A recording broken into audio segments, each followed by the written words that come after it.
Mr. Manyi, Yeah. tell us about what you see as threats facing us. Yeah.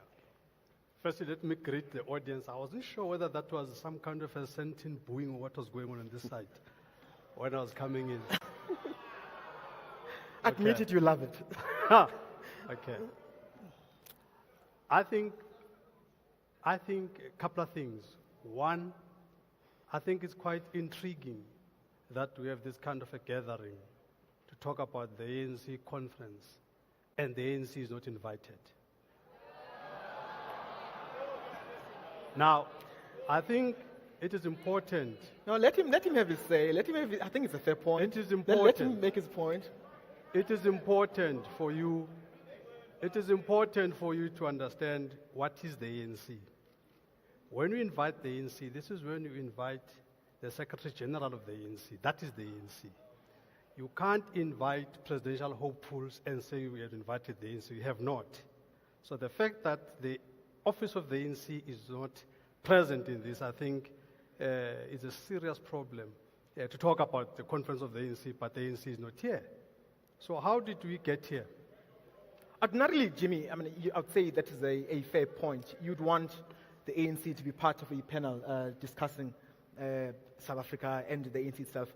But fortunately for you and I, that's not where we are. Yeah, no, we are about the threats facing South Africa. Yeah. Point taken. Yeah. Thanks for raising it. And I think I want to start, as I answer your question, to where the very first panel started. I think the very first panel that came here did not do justice to the question that they were asked. And the question that was asked is, how did we get here? And indeed, they made their presentations, no problem with their presentations, but how did we get here? And I argue, we are where we are today because CODESA put us here. This is why we're here. And what does that mean? It means CODESA, you see, I agree with Iraj when he says the issues about economy and all that. But where did the problem first happen? The problem first happened in CODESA. CODESA was all about everything else but the transformation of the economy. This is the problem. We are sitting here today dealing with what we now call radical economic transformation. This is because all along there has been actually a very McMeer kind of an approach which didn't take us anywhere. Now people are actually heartful of this, and people want transformation, they want it here and now, and they're no longer waiting for anything else to happen. This is the problem. Now, what has happened thus far? And this is very important for all of you to understand this. And by the way, the reason I am here is to help you not talk to yourselves, because this is the problem. This is the problem. A lot of the narrative that has been here basically is just people talking to themselves and inviting speakers just to confirm your own thinking. This is the problem. So I am here not to nurse your feelings. I am here to tell you the truth. And this is the problem with the kind of black people that you mix with. The kind of black people you mix with are black people that have got a democratic right to mix with everyone, no problem with that, but they're not honest with you. They don't tell you what you need to hear. What do you need to hear? What you need to hear are two things. Number one, the constitution that everybody is so passionate about is actually, in my view, it's got one of the contributing factors that has ensured that today we have the kind of turmoil we're having in this country. If you go to that constitution, section 25, subsection 7, you will find a date there that talks about the land restitution issues beyond 1913. So in other words, the constitution of this country has said all the land stolen and what have you, we shouldn't talk about it. Let's only worry about it from 1913 onwards, 19 June 1913. Anything else before that is not covered in the restitution programs. This is the problem. Hold on to that, Jimmy. This is quite interesting, but let me take you back to the CODESA part. We're going to come back to the land question and your point about it. Do you honestly believe that one event in CODESA is really the reason we are where we are today. What has CODESA got to do with the price of the rand versus the dollar at almost 14 rands today? What has it got to do with Jacob Zuma walking in 2009 as President of the Republic with the rand at around 8 rand at $2? Wait, hang on a second. What has CODESA got to do with South Africa losing and ending junk status? One answer. What has it got to do with unemployment at 27? Let me tell you. Let me tell you what it's got to do. One answer, it has set the pace for all of these things that you're talking about. It has set a foundation that has ensured that white monopoly capital continues to thrive. In this country, we have even government policies that are captured. We have a policy in this country called PPPFA. This policy is to ensure that white monopoly capital continues to thrive. This policy says that when you are about to issue a tender, you must issue a tender to the person at the lowest price. Ntate Maponya, 90% of the points must go to the lowest price. What this means is that Ntate Maponya, a well-respected businessman, has got not the foggiest chance to compete with Raymond Ackerman. Yet the law says compete with Raymond Ackerman toe-to-toe. He's not able to do that. And it's not him, it's a lot of other people in that space. If you go to the construction sector, you have another policy there called CIDB. That CIDB policy has got everything else that black people don't have. This also to ensure and to entrench the white monopoly capital. So we're sitting here with a situation where people talk about capture, when in fact the biggest capture has happened much more in 1994 with all, even the policies of this government actually captured. If you look, for instance, what's happening with ESCOM, people are worried about the rats and mice happening there. The key issue in ESCOM is that you've got 40-year-old contracts that have been given to 3 or 4 companies. These are the companies that are mining on a cost-plus model. On a cost-plus model, in ESCOM are actually ripping off more reward than they should be. And this is the kind of situation you're sitting with. If you are a black business person in this country, the policies that we have are not favoring you. They favor the entrenched white monopoly capital. This is why there's so much anger. This is why in your marches, you would march alone for Zuma must fall. Because black people in this country still see President Zuma as a savior because he is driving radical economic transformation. That's exactly why I'm here. They disagree with you. Hold on, Jimmy. Hang on. Let's just welcome Jacques Pauw, who's arrived. Jacques, please join us, and thank you very much.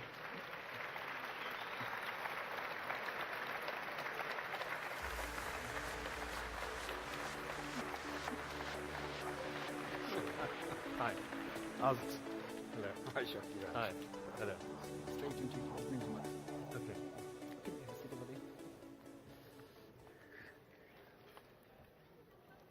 Jacques, welcome. Thank you you. for joining us. And congratulations on the book. Very interesting, and a lot of people are talking about it. Individuals, institutions. So well done. Thank you.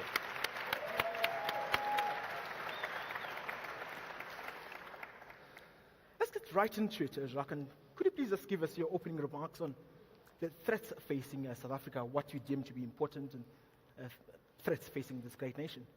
Well, you know, my book deals with how the law enforcement agencies have been destroyed, basically. The fact that there are a host of very prominent, very dedicated, very skilled civil servants that have left the law enforcement agencies. It's happened at SARS, it's happened at the NPA, it's happened at Crime Intelligence, it's happened at the Hawks. You know, a lot of people think that everything is going to change if we can get rid of Jacob Zuma. The problem is we have to rebuild these institutions. We have to rebuild SARS, who has just declared that they're going to have a 50 billion rand shortfall this year. They had a 30 billion rand shortfall last year. There's virtually nothing left of the Hawks. When is the last time we've seen a major organized crime syndicate being busted? Doesn't happen anymore. Crime Intelligence is in complete disarray. I mean, they haven't had a commander since 2011. Richard Madluli has been suspended in 2011. He's still the commander. He still gets a salary. He got a 400,000 rand bonus last year. These institutions are in complete disarray. Very good prosecutors have left the NPA. And I think that's the biggest challenge we face at the moment, is that these institutions have to be rebuilt.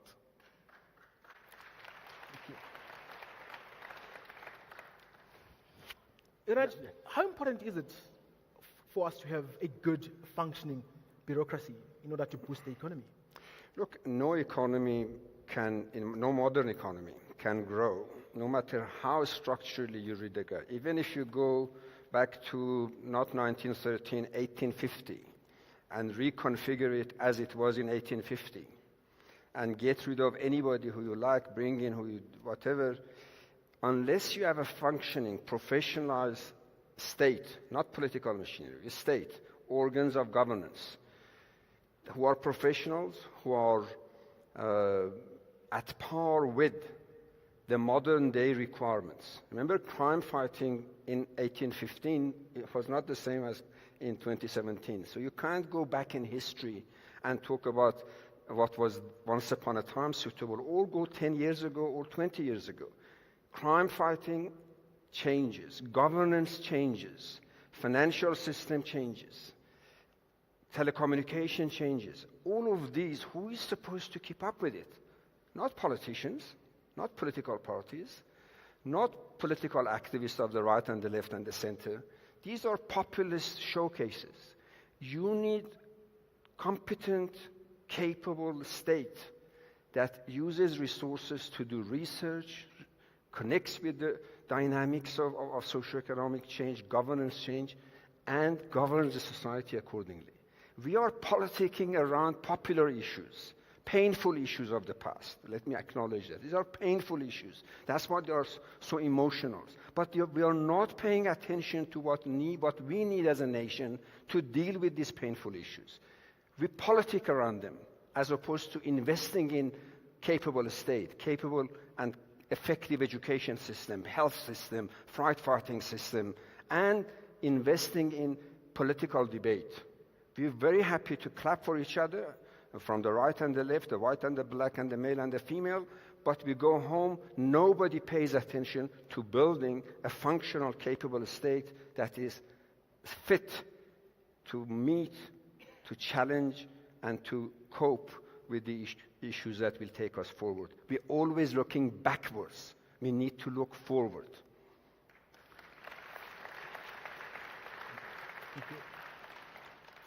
Mzwanele, do you agree that under your savior, Jacob Zuma, the state is in disarray? Look, I think it's important to acknowledge that things are not where they should be. Let's acknowledge that. But I think it would be very superficial to indeed try and characterize this as a President Zuma issue. It would be very silly, actually, bordering on being stupid to do that. The issues that we're facing today are issues that have been coming up and so on, are issues that have been long coming and not dealt with, and they're just busy. All we're seeing now is basically the unraveling of the issues. We have not dealt with some of the real things, like the issues of the economic transformation. It cannot be that in South Africa, where you have more than 80% of the population that is black, but that population continues, even to this day, to be identified with poverty, to be identified with sickness, to be identified with everything else that is not good. It cannot be that when we have important discussions like this, we end up with a situation where the gate fee is 2,000, an elegant way to keep the masses out. Cannot have a situation like this. Now we have a problem of unemployment, a problem of poverty in this country, but the masses that are here today never march for that. They only march when it hits things that are elite, kind of a thing. So as long as the mentality continues that way, this country will continue to be in disarray. What is elitist about marching for jobs? I beg your pardon? Marching for jobs. What is elitist about it? What is important about marching for jobs is because What is, show me, it's saying it's an elite, they march for elite issues. What is an elite issue about marching for a job? no, I'm saying that is not what is happening. This is what should be happening. Marching for jobs. No, people have been marching for jobs, but it's okay. Point ahead. You see? No, make it. The issue about marching for jobs it hasn't happened. And this constituency of yours here has not marched for jobs. And these are these people are the people that are job creators sitting here. And if you were to go and look at the JSE, these are the people that are here. These are the ones that are sitting with huge reserves that they don't want to invest in this country. Everybody talks about investment, FDI, but South African business people don't lead by example. They don't lead by example. They don't invest in this country. They are sitting with trillions in the stock exchange. They don't invest here. And then we're surprised why jobs aren't created. Do you agree with that? No, I think the flip side of that is you can't invest, including yourself and myself. We can't invest if the fundamental infrastructure of investment, Transnet, SAA, Denel, Eskom, are hollowed out instead of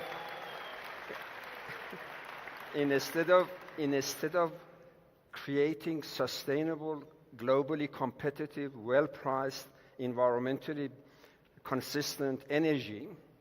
What has happened to Eskom? Eskom has been hollowed out and sent to Dubai and Hong Kong under the guise of fighting white monopoly capital. We must get serious. I don't like white capital. Let's be absolutely clear. I'll be fighting alongside with you, but I also don't like black monopoly capital.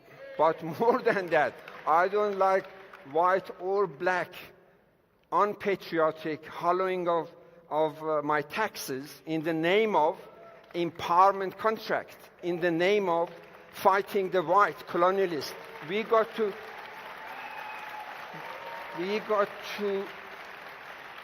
You and I have to fight for the prosperity of our children in the future on fair terms. Exactly the issues that you want to deal with.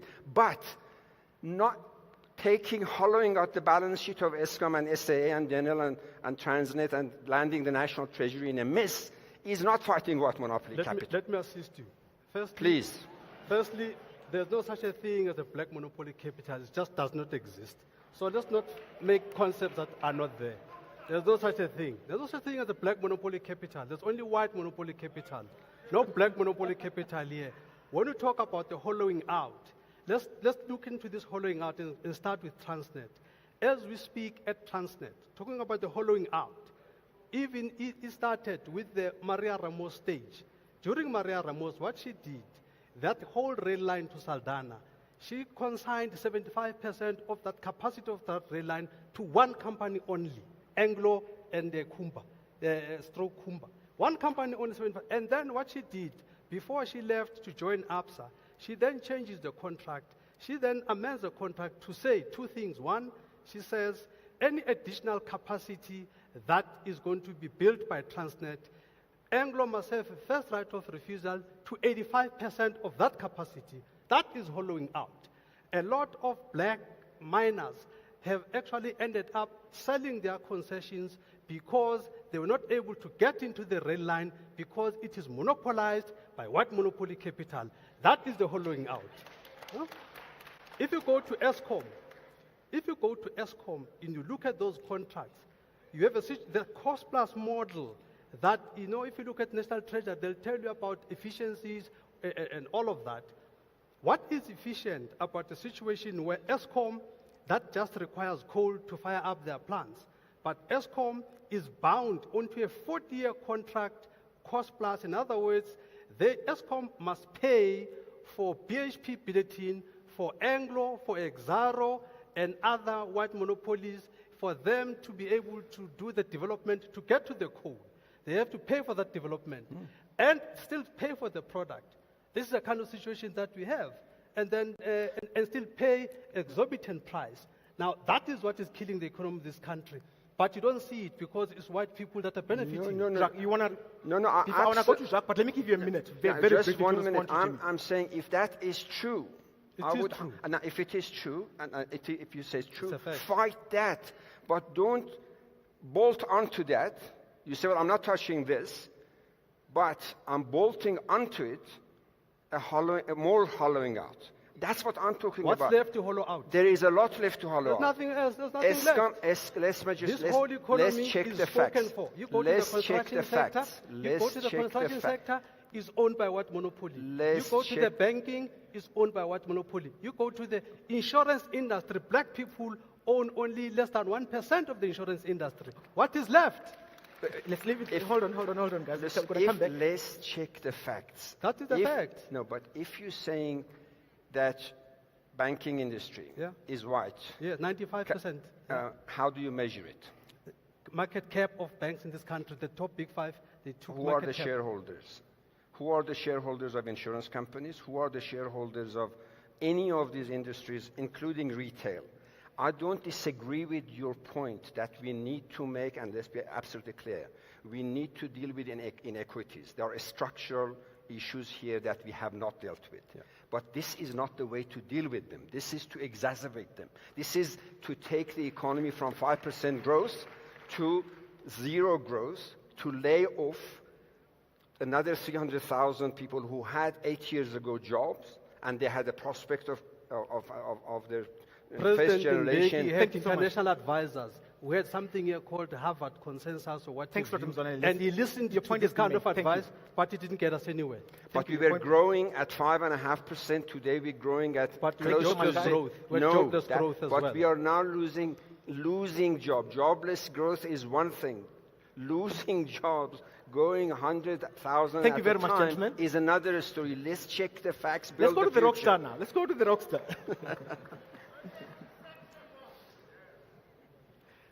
Jacques, what is, if you were to name this one shocking discovery that you made in investigating and writing the book, what would it be? And just before you get to that, what's your security situation like? They wanted that. Well, I had bodyguards for 4 or 5 days, and then I told them to go away. I don't need bodyguards. When people threaten to kill you, they're not going to kill you. Somebody who's serious in killing you is not going to warn you. You know, I think when I started writing this book, I underestimated how deep the rot goes, and to what extent the law enforcement agencies have been destroyed. I mean, if you take an organization like SARS, now I've said before that to remove Jacob Zuma is not going to solve the whole problem, but he is certainly, as far as the law enforcement agencies is concerned, he is primarily responsible for the destruction of those organizations. He's the man who appoints the commissioner of SARS. He's the man who appoints the commissioner of police. He's the man who appoints the head of the NPA. He's the man who appoints our spy boss, for example. And when I started this book, I completely underestimated how deep the rot goes in each and every of our law enforcement agencies. Our spy boss is deeply implicated in fraud and corruption. If you look at SARS, for example, you know, and in my book I distinguish between the old SARS and the new SARS. The old SARS of Pravin Gordhan and of Opa Magashula and of Ivan Pillay, people like that. And then the new SARS when Tom Moyane took over at the end of 2014. Now, how the president could have appointed a prisons boss as the commissioner of SARS, the commissioner of the Revenue Service, I don't know. A man with absolutely no tax experience. You know, previously the old SARS had an investigative capacity. There were 5 investigations units. And these units went after organized crime. They were the people that went for Radovan Kretscher and Lolly Jackson and Glenn Agliati and people like that. They also went for big companies. They went for people like Robert Wang. They were busy with a massive investigation into British American tobacco. And if ever you want to talk about white monopoly capital, go and look at British American tobacco. Those investigations are dead because Tom Moyane destroyed all the investigations units. He disbanded it, people left. 56 senior managers left within a year of Tom Moyane being appointed. We must have the only revenue service in the world that doesn't have an investigative capacity. How then do you fill the coffers of the state? And there is lots of allegations at the moment that SARS is withholding refunds to try and fill their coffers, yet there's still going to be a 50 billion rand shortfall. This is money we need to pay social grants. This is money we need to embark on capital projects that will give employment, for example. It's not there at the moment. SARS is in a terrible state. The Hawks have lost the capacity to investigate organized crimes. If you look at something like the Gupta emails, there's a mountain of evidence of fraud, corruption, money laundering. It doesn't seem as anything is happening. There's no investigations. Where's the investigations into the looters of Prasa and Eskom and Denel and the state-owned enterprises? We've certainly grinded to a halt as far as law enforcement is concerned, and Jacob Zuma must take direct responsibility for it. Any responses, gentlemen, to the stuff coming out of the book? Jimmy? Yeah, look, I didn't read the book. Yet you'll give us your comment on the book. Yeah, no, I started to read the book, and when I got to a point where the book said the rogue unit was nonsense, I stopped reading the book. Then I said the rest of this book is going to be another shenanigan, so to speak. Now, Jacques here is now actually confirming by default the presence of the rogue unit, which he denies in his book. This is the situation. That's why I didn't read the book. And he's here, he comes here, he attacks Tom Moyane as somebody who's got no tax experience. Yet, when Pravin got there, he was also just a pharmacist, and so on. So this is a kind of imbalance that South Africa operates when they are targeting you. This is the problem. I continue to say, President Zuma, he is the president of 34 odd ministers. These are the people, he's got the whole cabinet. Indeed, it takes a final accountability, what have you, but it's important to, when you unpack, you must go department by department to see which are the departments that are performing and ones that are not performing. And as you do that, you must understand where the history comes from. That when we started here in 1994, the very first minister, Derek Keys, Minister of Finance, set the role, this thing going. And we are still operating on the Derek Keys Foundation in terms of the PFMA and what have you. Hence, we continue. He disagrees with you. PFMA, which year did it come? No, year 2000. PFMA, Derek Keys?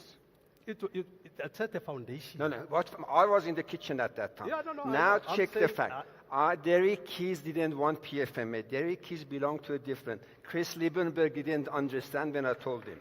It took until Madiba changed Trevor Manuel from trade and industry to finance for us to discuss the importance of PFMA. That was in March of 1996. It took 4 years of international engagement, and I was coordinating it personally. This is a fact. And I brought people here, neither Jay Naidu, nor Trevor Manuel, nor Jeff Khadebe. These are people that we were coordinating. None of them said, what is this big thing you're worrying about PFMA? Why do you want us to bring these people, right? Check your facts. Don't deal with your emotions. Check your facts, Mzwanele. He's saying, I agree. Jacques, any comment on the rogue unit and the stuff you got horribly in the book that Jimmy didn't even read? No, I think we must ask. There certainly wasn't a rogue unit. There were investigative units in SARS that investigated organized criminals and tax evaders. They brought in an enormous amount of money for the state fiscus. They were the people that investigated people like Dave King. Robert Wong had a 1 billion rand tax bill, which, by the way, Moyani never settled for some other reason. Might be the links between Zuma and Wong. But anyway, Carneling's got a 600 million rand tax bill. Liftman got a 388 million rand tax bills. Moyani has not settled those tax bills. There wasn't a rogue unit. They never went rogue. There is absolutely no evidence of this. The evidence was published in the Sunday Times. The Sunday Times retracted their information. There was a KPMG investigation. That KPMG investigation was so badly done. For example, there's a memo that the SARS lawyers, the SARS firm of attorneys, wrote to KPMG, and they said to KPMG, we would like you to include the following in your findings. And then there's a few pages of findings they wanted KPMG to include. There's lots of grammatical errors in that memorandum.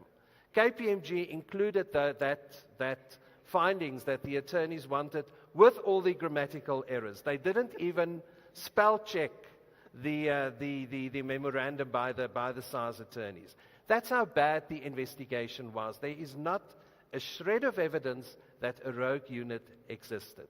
Not a shred of evidence, and I would like to know what the evidence is. But Judge Kroon says there is. Judge Kroon wrote a whole report on this, and he said there was a rogue unit. And in fact, he quoted the section in the Constitution that disbars this kind of a thing from happening. Number one. Number two, you also had Advocate Kakane also ran another commission on the same matter, and he also had something to say about the presence of this unit. And also, beyond that, Moyani is also accused of disbanding this unit. And the funny thing about this is that everybody talks about the disbanding of this thing, but we say this thing does not exist. How do you disband something that is not there? No. The allegation was that one of the 5 investigative units of SARS went rogue. One of them.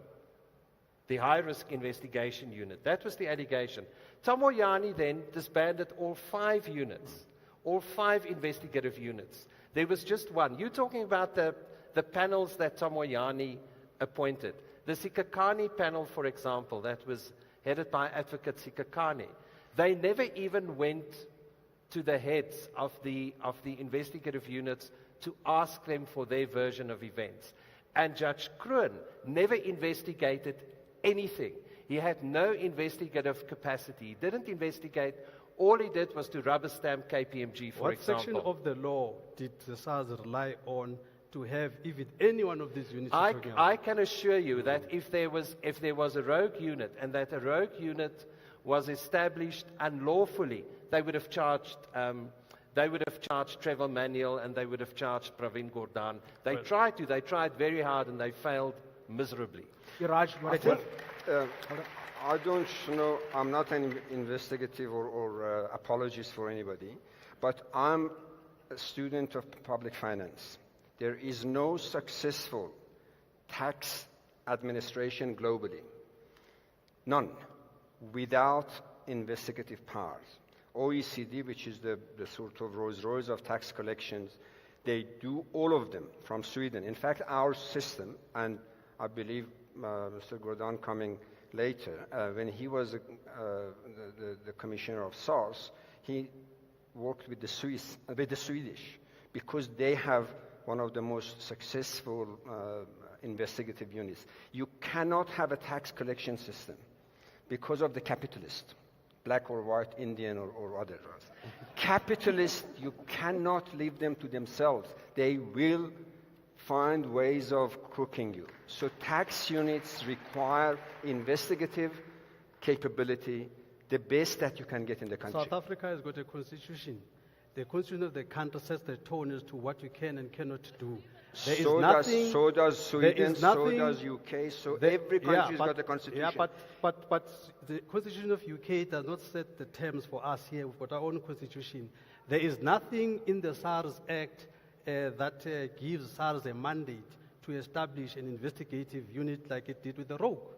No, rogue, I don't know. I'm talking about from a fiscal point of view. You cannot have a tax administrative source without a section of it specializing in continuously, because the tax evasions change every day. These lawyers who charge you $5,000 an hour and more, they continuously find ways of crooking the tax collection. Therefore, every successful tax administrative structure must have cutting edge, not just a limping one, a cutting edge tax evasion, tax fighting, because as we sit here, illegal cigarettes, illegal water, which is daily. These are billions, and their tax liabilities avoids the system if you do not have a unit that focuses on that. If somebody goes rogue, that's a different story. I'm not a... Well, just to give after Moyani took over and he disbanded the 5 investigative units, he then attempted, and I've got all the documents and I published them in my book, he then attempted to start his own investigative unit. Unlike the previous investigative unit, there's memorandum that says they're going to have a safe house, they're going to have their own fund, they're going to have unmarked cars, they're going to have a surveillance capacity.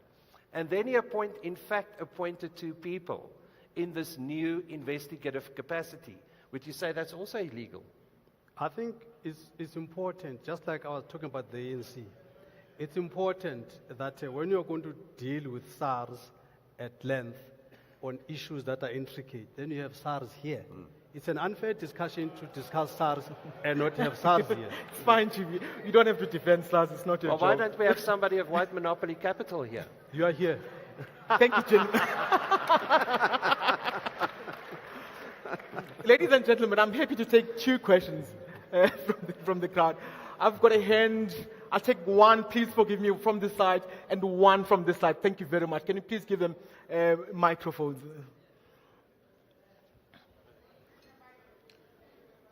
Over here. I think it's important that we just set context to how corruption in this country works.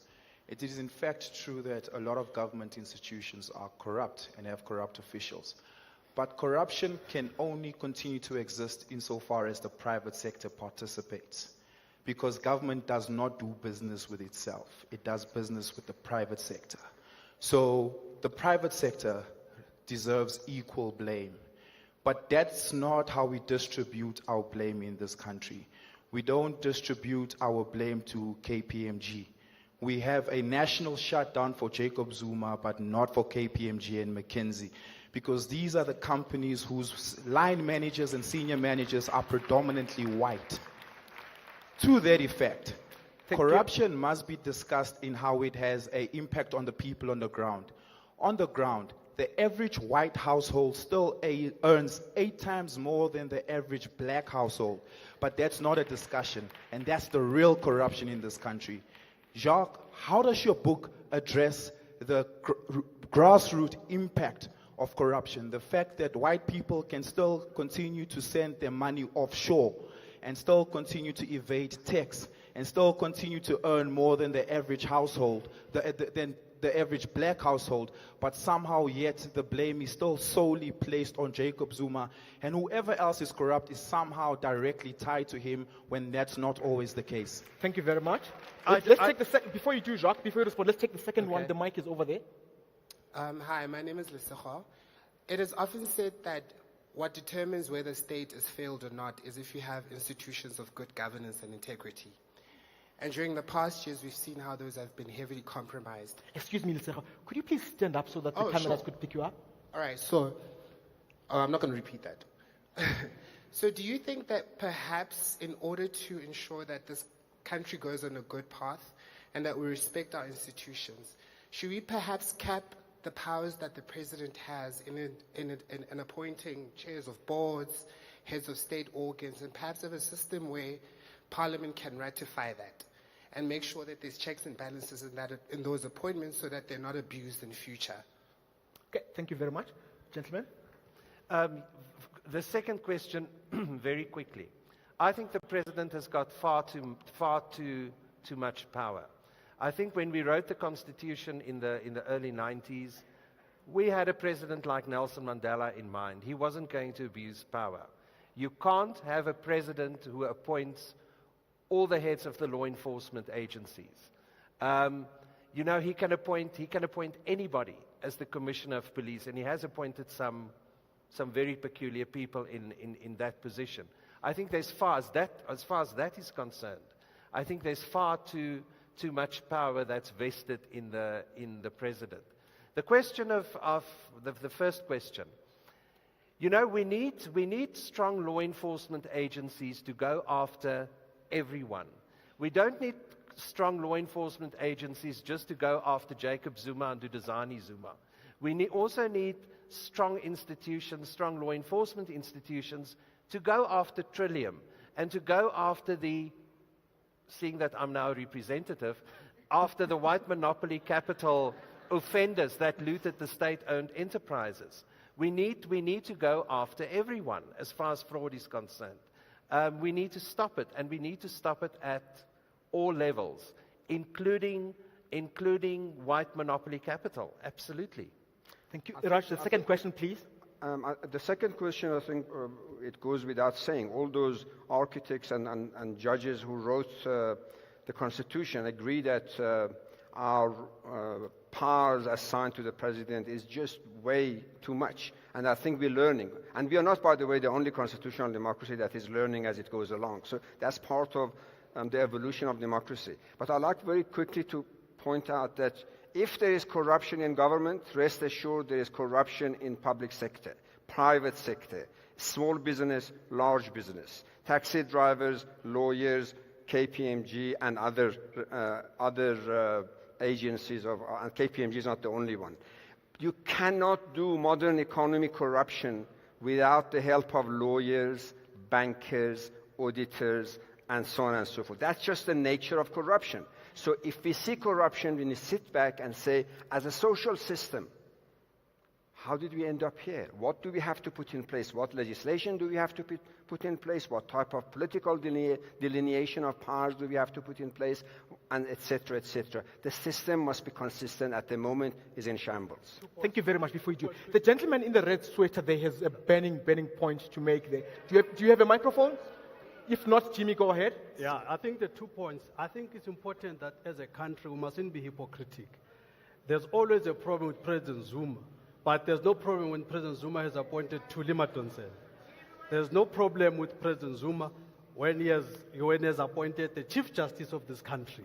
But when other things happen, then there's a problem.